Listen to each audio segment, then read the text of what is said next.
Welcome back to another episode of the Next Level Minds podcast. My name is Chris Chapman, and I am your host. If this is your first time tuning in, then this is a podcast dedicated to those who want to reach a next level in their business, personal, or career life. And the way in which we do that is by speaking with entrepreneurs, content creators, or movers and shakers in their industry, and really walking through their stories of how they have gotten from point A to point B and overcame various setbacks, adversities, and failures along the way. Because as you all know, the road to success is filled with many challenges. So we walk through these particular challenges with advice on how you can also overcome your challenges as well. But before we dive into this week's episode and this week's guest, I want to reiterate my main goal, which is to impact over 1 million people by helping them reach a next level in their business, personal, or career life.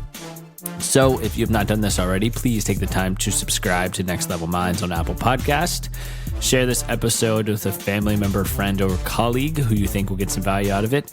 And be sure to rate the Next Level Minds podcast as well, because the more ratings I get, the higher it's ranked on the criteria of the business podcast category. So really appreciate all the reviews that have already been made.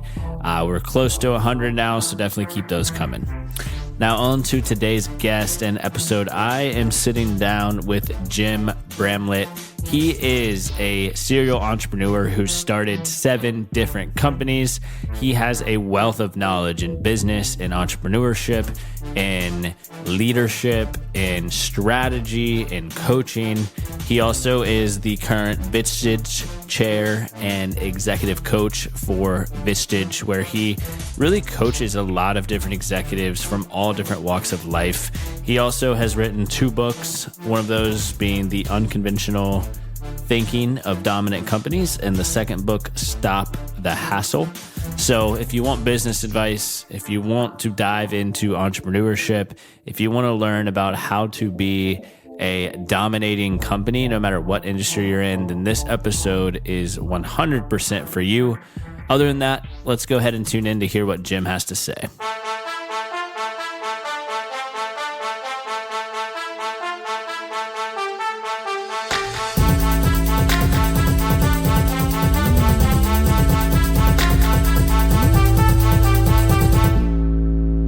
Jim, thanks so much for hopping on the Next Level Minds podcast. Chris, thanks for having me. It's a pleasure to be here. Absolutely. So listener-wise, we have listeners about 52 different countries right now, which is kind of all over the place. However, I will say majority of my listeners are based in the Southeast where I'm sitting here.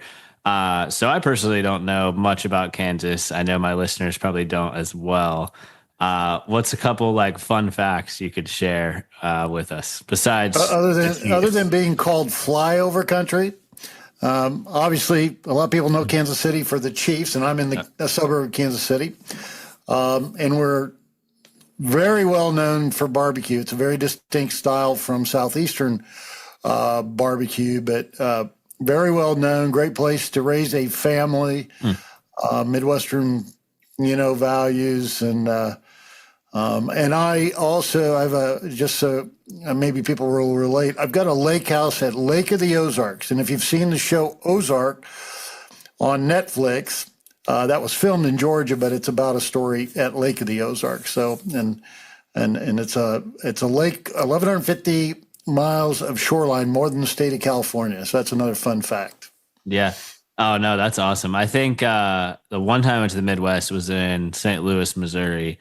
And everyone I met was incredibly nice. Like holding the door open for me, asking like random questions. I was like, man, this is great. I love it. So yeah, we're known for that. I grew up 100 miles outside of St. Louis, but I've always been right in this area, the Midwest. Yeah. And I did have some unreal barbecue. I wish I remembered the spot, but I mean, I took a 40-minute Uber to get there because it was so popular.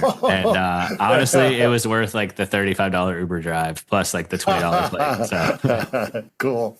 But yeah, I know just doing some research about you, I know you've kind of been in that business space for, 30, 40 plus years now. Obviously, you have a lot of expertise.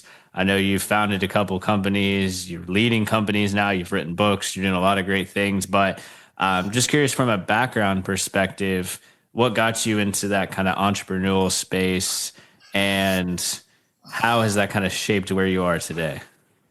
That's a great question. I think, like a lot of people, I thought I wanted to be my own boss, control my own destiny. And I've started 7 companies, first one in college, I was a senior in college. And, tuition's expensive, and I learned a lot. My tuition starting that company and my second company were expensive, but it all translated down the road to learning the lessons on what I believe is the real way and the real reason for starting a company. And I always say this, I say, look, just because you like to cook doesn't mean you should go start a restaurant. And that's what I did in the first couple companies. I was in the trucking business. Okay, I'll start a trucking company. Why? Because I know the trucking business. My very first business I founded with my college roommate. It was a restaurant. I didn't like to cook, but it was a restaurant in my hometown, 100 miles from where I went to school. And I was so naive and dumb. I said, there was a very well-known restaurant type in Springfield, Missouri, where I went to school, called Cashew Chicken, very popular. One, every mile, every direction you went. And there wasn't one in my hometown of Rolla. And I said, man, if we put a Cashew Chicken restaurant in Rolla, it'll be as popular and do as well as they do in Springfield. We'll just hire a manager and we'll just collect checks. That's how naive and dumb I was. And you can guess what happened. It didn't last. We didn't cash checks. It was not fun and not good at the end of the day. So you were having that build it and they'll come mentality is what it sounded like? Exactly. And now I've learned, and this is what my books are about. It isn't about me. It's not about any founder. It's about them. And them are the customers. And when you can understand their psychology and what they're looking for, you have a much better chance of succeeding. So I learned those hard lessons along the way. It's not about me. It's not about you, the founder. It's always about them. What do they need? What do they want? What will they buy? So that's the hard lesson I learned over time. Yeah, and I totally agree with that mindset, because if you don't have customers, you don't have a revenue. If you don't have revenue, you don't have a business, kind of thing, right? But where do you get this data to kind of get into the psychological side of the customer? Like, is it surveys? Is it just knocking on doors? Like, what's your kind of approach there? Well, I think one great place to start, if I'm an entrepreneur and I'm looking to start a business, I'm going to find a business that has a weakness, okay? And so I'll just cut to the chase. I believe that we buyers, you and I, Chris, are buyers. We buy things every day. Now, we're not professional buyers, right? We don't do that for a living, but we buy things every day. And I believe we buy things based on 4 criteria. Number 1 is convenience. We're looking to save time. We're looking to save effort. We want to simplify and make our lives easier. So if I've got an option, two options and they're priced exactly the same, but one's far more convenient than the other, I'm going to opt for convenience, okay? Number 2 criteria is price. Yes, we want a competitive price.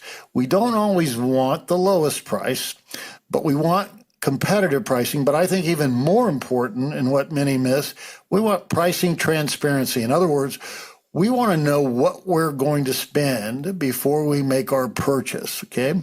And I got to tell you, I just was in Vegas and I got shocked by the resort fee that I didn't know about, and it was $49. I don't like that. I don't like the hidden fees the airlines have. I don't like working with attorneys because I know what their hourly rate is. I just don't know how many hours they're going to spend. So all of those unpleasant surprises we don't like. So convenience, pricing. Third is user experience. I want a great experience in the buying process, but I also want the product, the offering, whatever they are providing me, to be a great experience. That's going to be dependent upon the type of business it is.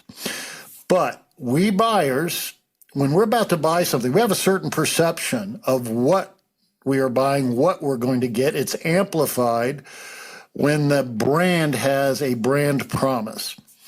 But, and for example, when I'm going to drive through McDonald's, I'm not expecting a gourmet meal.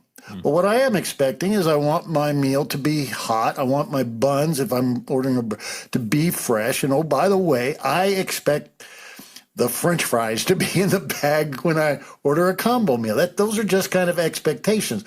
When you go to a fancy chop house, you want the atmosphere. You want a waiter that's all dressed up. The ambience, you want great food. It better taste good. It better come out hot. Those are all the expectations. But basically, we want to be treated like we're the only customer that company, that seller has. That's what really starts a great experience. So that's number 3. And number 4 is trust. And it especially applies if I've never bought from somebody before. I want to know, do you have guarantees? Do you have warranties? Do you have free returns? Testimonials, referrals? How long have you been in business? Do you have awards? Are you focused on a particular niche to lead me to believe you are the specialist there? So those are all trust factors. So when I get all 4 of those, I really don't have an excuse not to buy from you. So if I'm thinking about starting a business, I'm going to run into a business, an industry where they're not hitting on all 4. And I go, you know what? I can provide that and be more convenient, or I can provide that, provide a better experience, or I can provide that at a lower cost, et cetera, and therefore start. But the key is, and going back to your original question, once you are in business, you are competing with an alternative. A buyer says, I can buy from you, I can buy from your competitor, or maybe I can even do it myself. And so that's where you study your competitor or the alternative, and absolutely talking to customers. What did you like about us? Did we save you time? Did we save you effort? How was our pricing compared to alternatives? Was the user experience good for you? Did we treat you with respect? Were you assured that you were going to be satisfied? The hardest thing in the whole equation, in my opinion, is how do you find out what the prospect who didn't buy from you, what did they think, and why didn't they buy from you? Now, Chris, you're in sales. I believe that salespeople, one of their most important values is giving intel. Yeah, I want to know why you won a deal, but I also want to know why you did not. And that is extremely valuable information to use and tweak. I believe that companies need to constantly be improving upon their convenience factor, constantly be improving upon their cost structures, constantly be improving on user experiences, trust, constantly be working on that. And so if you are a company with outside salespeople or even in, getting that intel from salespeople is priceless. Yeah, man, I love what you mentioned about the why didn't they buy? I think that can teach you a lot of lessons. And if you can kind of get some data as to themes of why aren't people buying your product or service, then you can kind of fill that gap there. And just to recap the 4 things for the listeners, you talked about convenience, price, great experience, and trust, right? Yeah. And I'll just say 2 things. Convenience is important in the buying process, as well as the product itself, as is user experience. Give them a great buying experience as well as the product or offering. Because listen, and my second book is called Stop the Hassle, a little bit different title. But guess what? If it's not convenient to buy from you, that's a hassle, right? If you aren't giving me transparent pricing and I got a surprise at the end of the day, that's a real hassle, right? And the user experience is a hassle. So you gotta concentrate on that. But in the 2, the buying process, you need to be cognizant of how convenient that buying process is, as well as the user experience in the buying process in addition to product. Yeah. Yeah, man, that reminds me. Earlier this week, I got a new travel credit card, just racking up some points, starting to fly more. So I wanted to get lounge access, all that stuff. Anyway, I got the card and like literally it was so easy to activate. It was like scan this QR code, automatically downloaded the app. And then it said like enter in the CV number, and I entered it in and it was like, boom, activated, account created. You're ready to purchase. And I'm like, whoa. So I thought that was super cool. I feel like what would be even funnier though, from like a convenience and like just trust standpoint, if the app was like Capital One, it is, if they were like, hey, like, based on your location, here's some good first purchase options, just kind of like joking around, but like even just the QR code to setting it up took like what, 30 seconds versus like 3-4 years ago, you had to like call 1-800, wait for 30 minutes. Like I loved it. So absolutely. So, Chris, I grew up in the transportation and logistics business, over 40 years there, and I dealt with smaller carriers a lot. And on their website, you would have to fill out this big, long form to get a quote. And I go, no, I'm not going to spend a lot of time and effort to get a quote. My time's too important. And it's funny. I have a belief that, time's our most precious commodity. I think it's more precious than money. And I joke, I say, you can go to your financial planner, go to your bank accounts, and you can see how much money you got. How much time do you have? You don't know. You don't know. Right? So really be, cognizant of that. Now, most companies, and this was in my book, my first book especially, most companies have a conscious trade-off, okay? And I'll give you a couple examples. Jiffy Lube, okay? Jiffy Lube sells on convenience, and their trade-off is, well, it's going to be a little pricey. I can go to Walmart and get it done for half the price, but probably take twice or three times as long. Walmart, the behemoth that it is, everyday low prices, roll back America, but the user hope you like checking yourself out. The stores are laid out a little differently. They're not as maybe clean and sparkly as a Target. And so the user experience isn't quite there. If Aldi's, anybody who shops at Aldi's, man, you're going to get great prices, man. But you're not going to talk to a butcher. You're not going to talk to a baker. Oh, by the way, bring a quarter for your cart and your own bags. That's their conscious trade-off. And it's almost like, I'm going to make you suffer a little bit because I'm giving you such, great prices. Yep. And I go, well, why not give me a decent experience and the great prices? Yeah. Can't you do that? And so most companies have this conscious trade-off. And at the same time, I think all of us buyers have our own personal value system. And I already told you what mine is. Mine's time. I will pay money if you save me time. I've got friends who only fly first class. They're after that user experience. I don't really care what it costs. I have a sister-in-law that lives in a town of about 15,000. Three grocery stores. One's a Walmart and two regular grocery stores. She clips coupons and goes to all three stores, hunting the sales. Takes her a couple hours and maybe she'll save $20. I'm not doing that. I value time. That's my personal value system. So most companies who have a trade-off, if you think about it, they have to market to that segment of customer who values what they're really promoting. And in my first book, I really talk a lot about Amazon. I believe they hit on all four of those. Okay, they great user experience. It's a marketplace, so you get lots of comparisons on pricing. Talk about saving time. I don't have to get off my couch, right? And I can buy in one click, and I can trust. We all know about their returns, and I talk about Uber. Think about Uber compared to the cabs. It's just, it's amazing. They come to you. You see it on you get a price up front. You don't say, oh yeah, well it's $3 every quarter mile. Well, how many quarter mile? All that. And then Netflix put Blockbuster out because we don't have to go down to the local Blockbuster to be disappointed every Friday and Saturday night when the new release aisle is wiped out. So there are companies like those who hit on all four, and I believe they don't give their buyers much of an excuse to use anybody else. Yeah. Yeah, I love all four of those, and I love how you elaborated on them. And I think that's something that the listeners can go back and kind of rewind if they're struggling maybe to find that idea or kind of that niche within the puzzle. Yep. Or if they just want to grow. Here's another thing I tell everybody.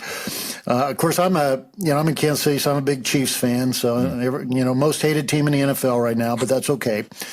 I joke. I say, listen, Andy Reid, great coach, but he doesn't show up at the stadium on Sunday morning and go, well, I wonder who we're playing today. And I wonder if they're good on offense and do they run the ball, and on defense they play zone, or I guess we'll just find out.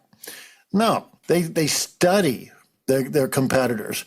So I highly recommend it. Every business needs to study their competitors. What's the buyer's alternative study? How are they shaping up to you on convenience, on price, on user experience, and on trustworthiness? How do they do that? And so, maybe you ought to buy from them and find out. But where they have an advantage over you, that's where you've got to step up your game. I claim, and it sounds funny, but I claim that most every business should have an R&D function, not a department, but researching your competitors, researching new technologies, researching AI. What can you do with AI to cut costs out so you can be more price competitive? Or maybe how can you use AI to make the user experience better? That has to fall somewhere in an organization. Otherwise, you're going to show up on Sunday and go, well, I don't know who we're playing. I guess, hopefully we'll win. We'll just play our game. And that's what I think too many companies do. They play their game and they don't worry about the competitors. And I don't think that's the right thing to do. Yeah.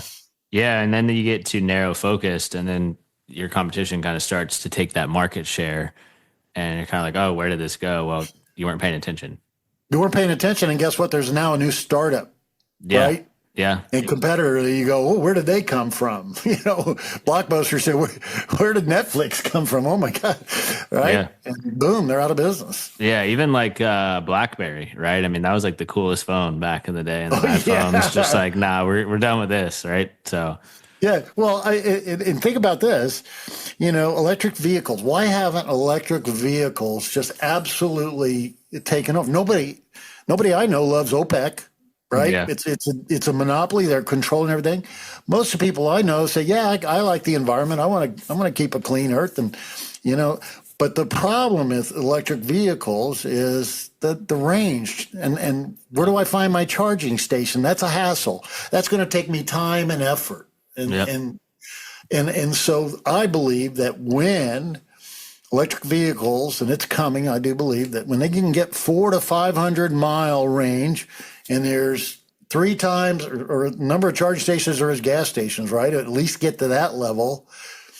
We're going to go, man, it's very convenient, and the cost is lower, and it's a great experience, and I'm not polluting the world, and I have fewer moving parts, and I believe that's what it's going to take, and then the adoption will take place. But it's just a good lesson that I haven't bought one for that reason. Yeah. I mean, that happened to me one time. I had to rent a car very, very last minute. I was in Atlanta. Something happened with my flight. I had to be in Charlotte. Yeah, so I got a car, and they were like, hey, like we have this electric vehicle for like $99. But it's only going to go 300 miles, and I had to go like 308. So I was like, that's kind of a little close. And then they were like, or we have this like premium SUV for 400. And I was like, you know what? I'm going to do the premium SUV. I don't want to pay 400, but like, I'd much rather have clarity as like, I'm actually going to get to the destination rather than being on the side of the road trying to figure it out. Can't run out of juice, man. Yeah. But if it was like 400 or 500 miles, or if they were like, hey, like, guaranteed charger halfway on the trip, all you have to do is pull off, wait 30 minutes, I'd be like, sure, I'll definitely get it. So super Absolutely. Good point there. Let me ask you this, switching gears a little bit. I know you're a Vistage Chair. I had a Charlotte Vistage Chair, Matt Doherty, who used to be a basketball coach back in the day, legend. Had him like a year and a half ago. And we had a great similar kind of style conversation, but I love talking to y'all because y'all have so many like lessons and leadership principles. So just curious, from what you've seen in your conversations, what do you think is separating kind of the average leaders to the great leaders out there? and your discussions that you've had. A great point. By the way, I love being a Vistage Chair. I'm a business nerd. I've started 7 businesses, started multiple products, and I love learning about all these various businesses. And I love, in some very small way, hopefully making an impact and helping.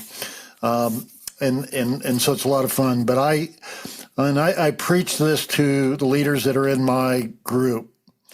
And I said, I believe the very best leaders are coaches, but you've never been trained. There's a skill set to being a coach. Leaders are either managers, maybe mentors, maybe both, and coaches. And I like to say this, that leaders naturally tend to talk a lot. They might talk 80% of the time. Okay, we're going to do this. Blah, blah, blah. Coaches talk 20% of the time, and they're trained on the right questions to ask to make that person they're coaching decide what it is they need to do. Because I believe when you tell somebody, hey, I want you to go over and take the trash out, they're going to go, okay, whatever. But when they understand through questioning it, you know what? I need to go take that trash out. When it's their idea, they're going to do it and be much happier about it. You cannot force people to improve. You cannot force people to do their best. You can't force people to be motivated. I believe you have to inspire them. And there's ways to do that. And I continue to learn how to be a coach. I'm taking training right now because it is a skill set in asking the right questions. It takes emotional intelligence, takes vulnerability. But I believe those are the very best leaders. I believe that most leaders are probably subject matter experts in their industry or their vertical. But that doesn't mean they really have learned and know how to inspire, motivate, and lead people. And, I use this example. Let's say you went to school and you got an accounting degree. Okay.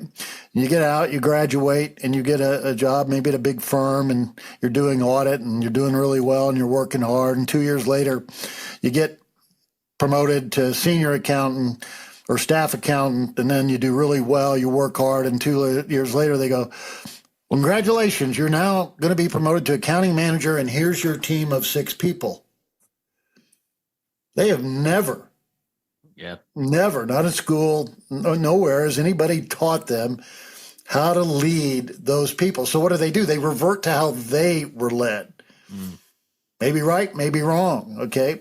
So I think one of the key things for any CEO, president, owner is develop your underlying people, develop them into leaders. Spend a little money to develop them. It'll pay off in the long run because you're in the people business. I don't care what industry, you are in the people business. You have employees, your customers are people, your vendors are people, and the better you are at engaging people and inspiring others, the better you're going to do.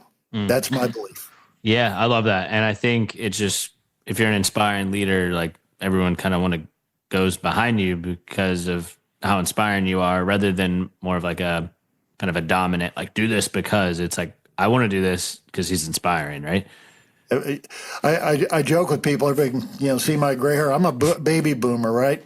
I grew up in the carrot and stick era. I don't remember the carrot.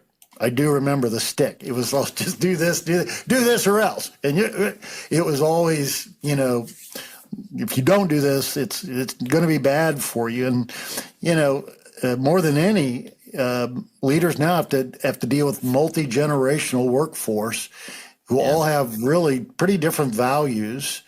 And if I were a leader today, I can't lead as I was led by other boomers because, again, it's a carrot and stick, and people don't relate to that. They want to be inspired. They want to know their purpose. They want to know the organization's purpose. Why are we even in existence? And what's my role? How am I making an impact?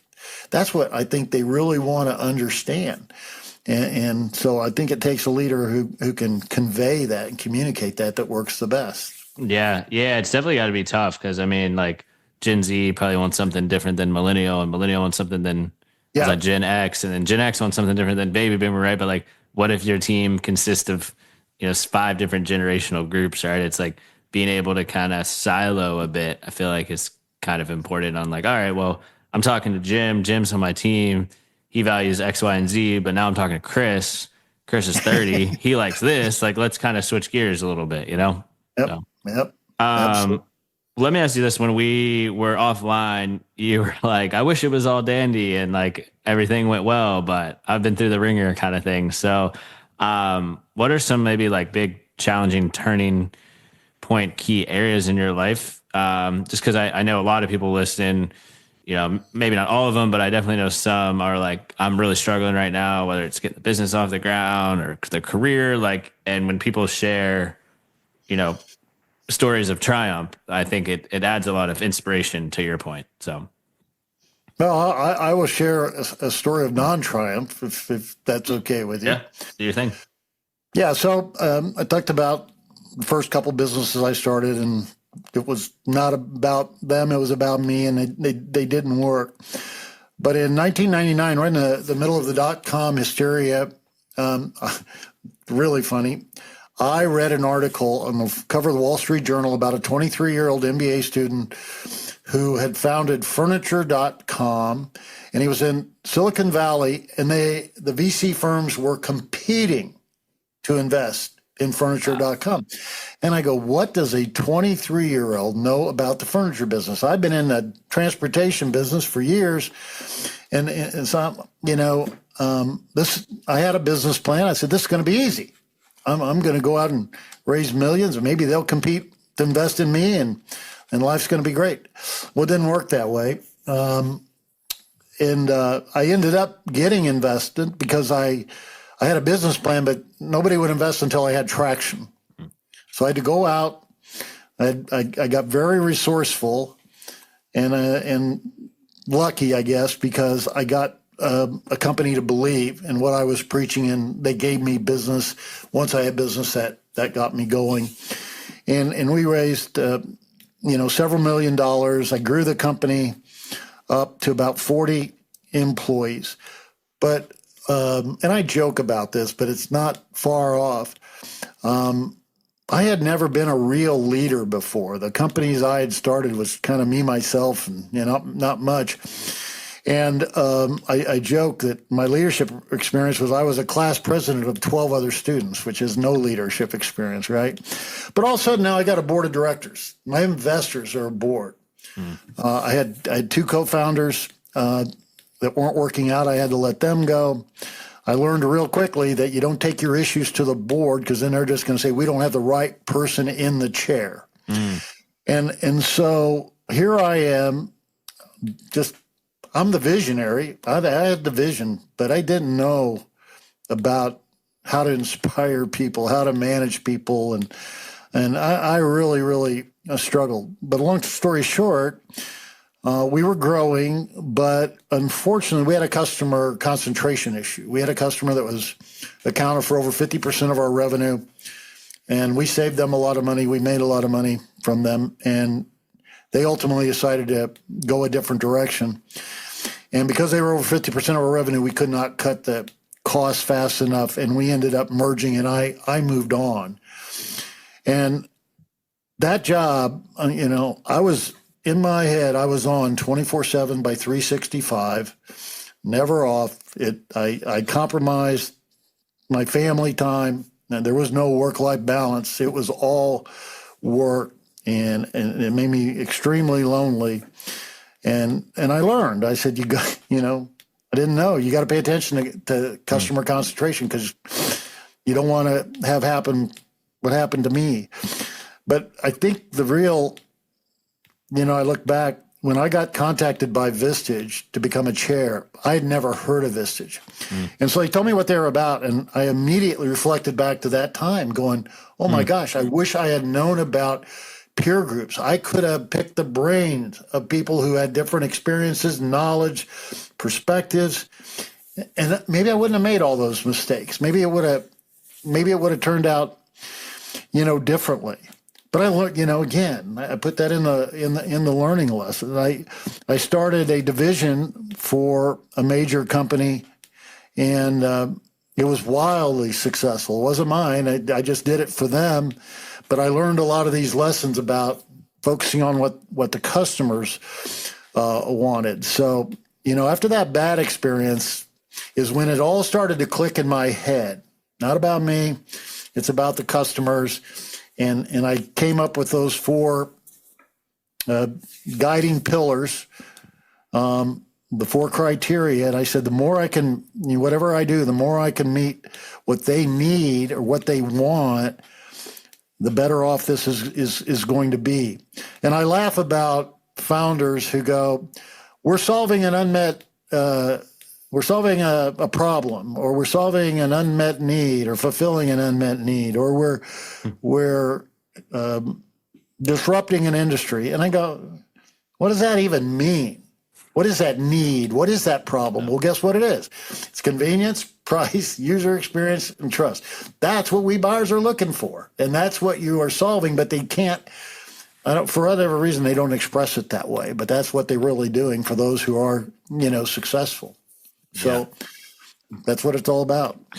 Yeah. No, I think there's a lot of learning lessons it sounds like you can extract from that story. I think one of them was just trying to find that balance, whether it's systems, processes, things like that. And then going back to those core 4 that you mentioned, and then, don't have one customer have too much of your top line. That one decision of them saying no, which sometimes when a customer says no, it is out of your control. It just ruined it. So another interesting thing I distinctly recall, I had a board member who kept preaching, cash is king, cash is king. And yet here we had millions of dollars invested in us.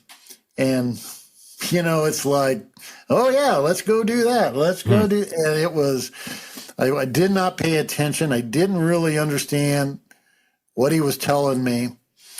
And that came back to bite us as well. And I think anybody who is listening to this, who's raised funding and had to go back to the well, if you're growing like a rocket ship, going back to the well is fun.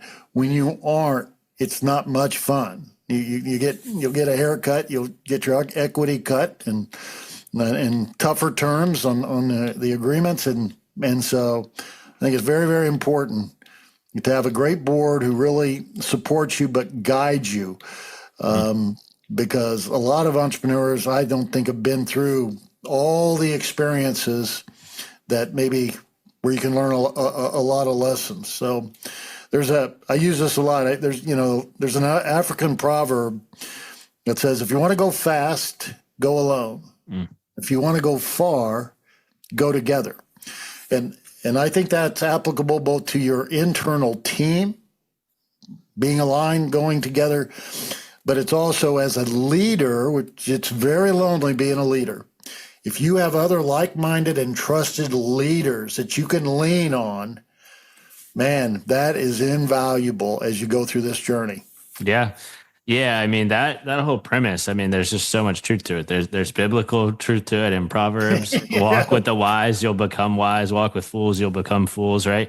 I got to start using that one. Yeah, that could be your trademark, even though it's from Proverbs. But and then, I mean, there's the Chinese proverb, which is like the quickest way to go on the right journey is asking those who've done it before, kind of thing, right? So there's opportunities out there. And I think also, too, for people just starting out that may not have the resources to do Vistage or the revenue amount or employee amount, I'm always telling people dude, there's books, there's podcasts, there's YouTube videos.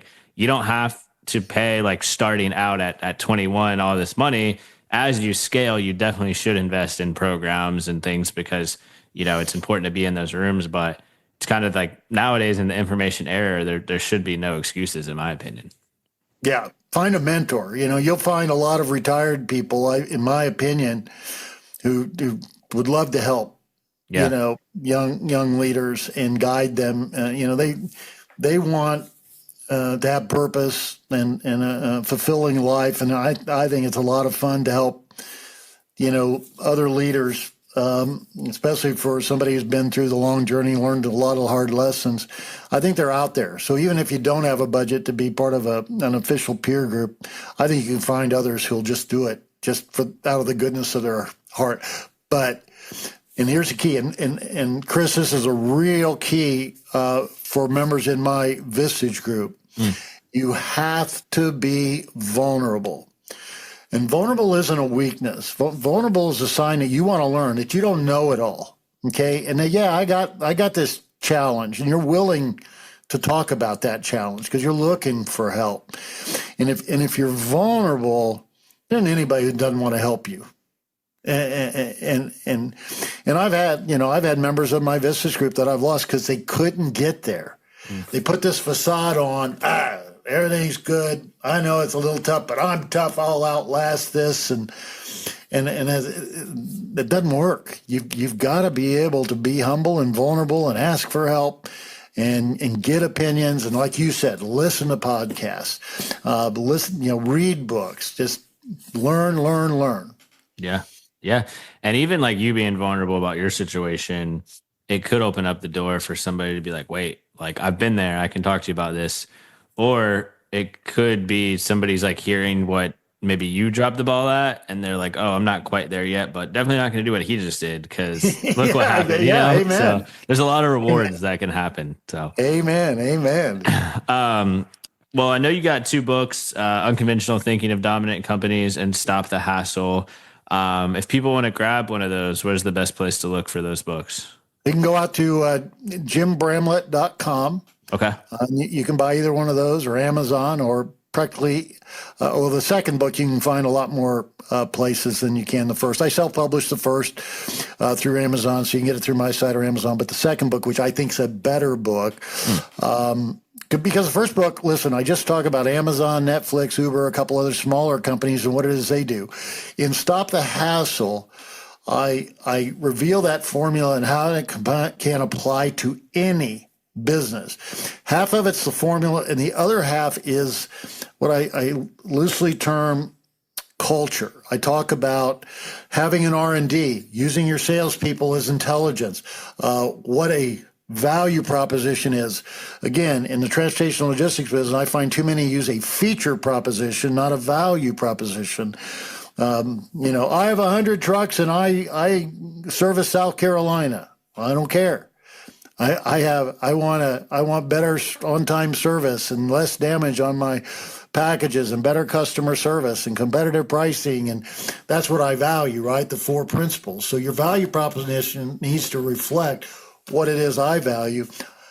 I believe buyers are only mildly interested in what it is you do. Yeah, we got to understand you're a trucking company or whatever, but I got a problem. It's all about me. Here's what I'm trying to do. And the more you can reflect that to me, then I'm going to more trust you.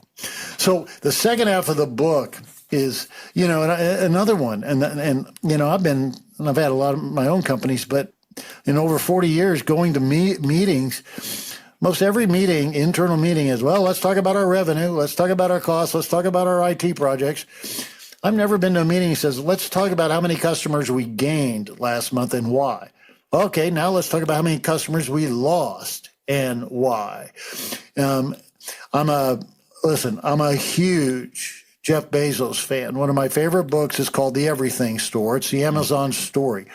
When I started my first real company back in 99, I got that funding. Jeff had started Amazon before that. And he was on the cover of Time magazine as a buffoon. He was burning cash. He was a villain. But he was steadfast. This is about the customer. We're going to put the customer at the center of our universe, and we're going to engineer everything backward and around that customer. And no matter what criticism he got, he stayed the course. And what happened? I believe, I actually had an interview with Amazon once, and their number one leadership principle is leaders obsess about the customers. And again, we engineer everything backward around them, but we're passionate and we obsess about the customers. That's leadership principle 1. And I believe in that. If you take care of the customer, everything else can work itself out. And yes, employees are vastly important. Marcus Lemonis, if you've ever seen the show The Prophet, people, process, product, purpose is another P. But without the product, being focused on the customer, I don't care what your process and people are. If the product isn't being attractive to customers, I'm not sure it's going to matter. Yeah. No, dude, that's very spot on there. Where can people connect with you? I know you mentioned your website. Is that pretty much the best spot? That best spot. I'm very active on LinkedIn. Nice. So that's another great place to connect with me. Off my website, I'm putting out a weekly newsletter all on this content. I'm putting out videos because there's something coming out every day. Like I said, electric vehicles. Now Southwest is, charging for bags. They're becoming just another airline. And I go, what are you doing? Yeah. So I put out a newsletter. So jimbramlett.com as you can connect with me there on LinkedIn. Yeah. Awesome, Jim. Well, hey, thanks again for being on the podcast. Thanks for the value you dropped, and appreciate the passion that you brought to the table as well. Hey, Chris, thank you for having a podcast like this and having me as a guest. Well, that's it, everyone. Thanks again for taking the time to tune in to this week's episode of Next Level Minds. Be sure to connect with Jim. His episode will be linked below in the show notes. Be sure to check out his 2 books, and be sure to share the Next Level Minds podcast with a family member, friend, or colleague. If you got some value out of it, I'm sure they will as well. Thank you all for tuning in, and let's have a fantastic week ahead.